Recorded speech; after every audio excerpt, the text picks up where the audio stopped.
Hello guys, இந்த video நம்ம எதை பற்றி பார்க்க போகிறோம்னு பார்த்தீங்கன்னா, டிராஃபிக் ரைடரில் இந்த ஹேக்கர் ஃபைல் எப்படி ஏற்றுறதுன்னு தான் பார்க்க போகிறோம்.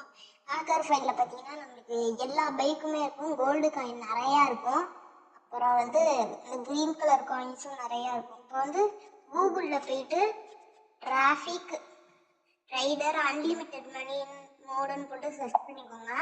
சர்ச் பண்ணிங்கன்னா ஃபஸ்ட்டு an1.comனு ஒரு வெப்சைட் வரும். அதை தொட்டுக்கோங்க.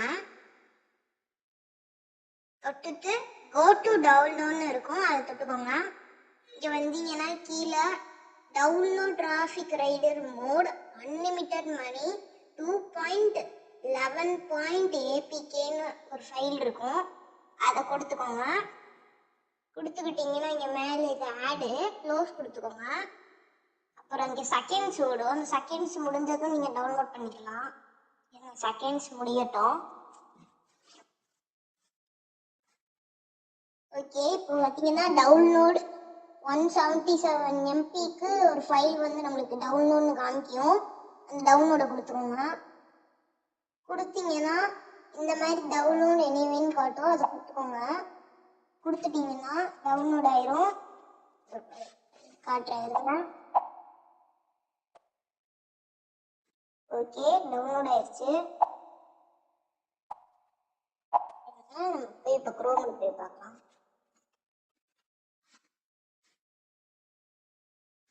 டவுன்லோட்ஸ்குள்ள போய்க்கோங்க. டிராஃபிக் ரைடர் மோட்னு ஒன்று இருக்கும், அதை கிளிக் பண்ணி ஸ்டேஜ் கேம்ப்னு காமிக்கும். இதை கொடுத்து இன்ஸ்டால் கொடுத்துக்கோங்க. இன்ஸ்டால் ஆகுது. ஓகே, இன்ஸ்டால் ஆயிடுச்சு. இப்போ அதை ஓப்பன் கொடுத்துக்கோங்க. நான் காட்டுறேன் பாருங்க. உள்ள எல்லாமே இருக்கும், எல்லா பைக்குமே இருக்கும். வேண்டாம் நம்மளுக்கு, கேன்சல். எஸ்கே கேம் இது ஏதாச்சும் எங்க குழந்தை யாரு கொடுத்து உள்ள போய்க்கோங்க. ஆரம்பத்துல இந்த பைக் இருக்கும், பார்த்துக்கோங்க. கேரேஜில் போய் பாருங்க, எல்லா பைக்குமே கொஞ்சம் இருக்கும். நம்ம கொஞ்சம் பைக் உங்களுக்கு அவங்களே கொடுத்துருப்பாங்க. பைக்லாம் நீங்கள் இருக்கிற காயின்ஸு நம்மளே அன்லாக் பண்ணிக்கிறோம். நான் பண்ணுறேன் பாருங்க. இது மாதிரி நம்மளே அன்லாக் பண்ணிக்க வேண்டியதும் அவ்வளோதான். இந்த மாதிரி போகலாம். இந்த வீடியோ பிடிச்சிருந்துச்சுன்னா மறக்காம லைக் பண்ணுங்க, ஷேர் பண்ணுங்க, நம்ம சேனல் சப்ஸ்கிரைப் பண்ணிக்கோங்க. வேறு என்ன வீடியோ வேணும்னு அப்படியே கமெண்ட் பண்ணிட்டு போயிருங்க.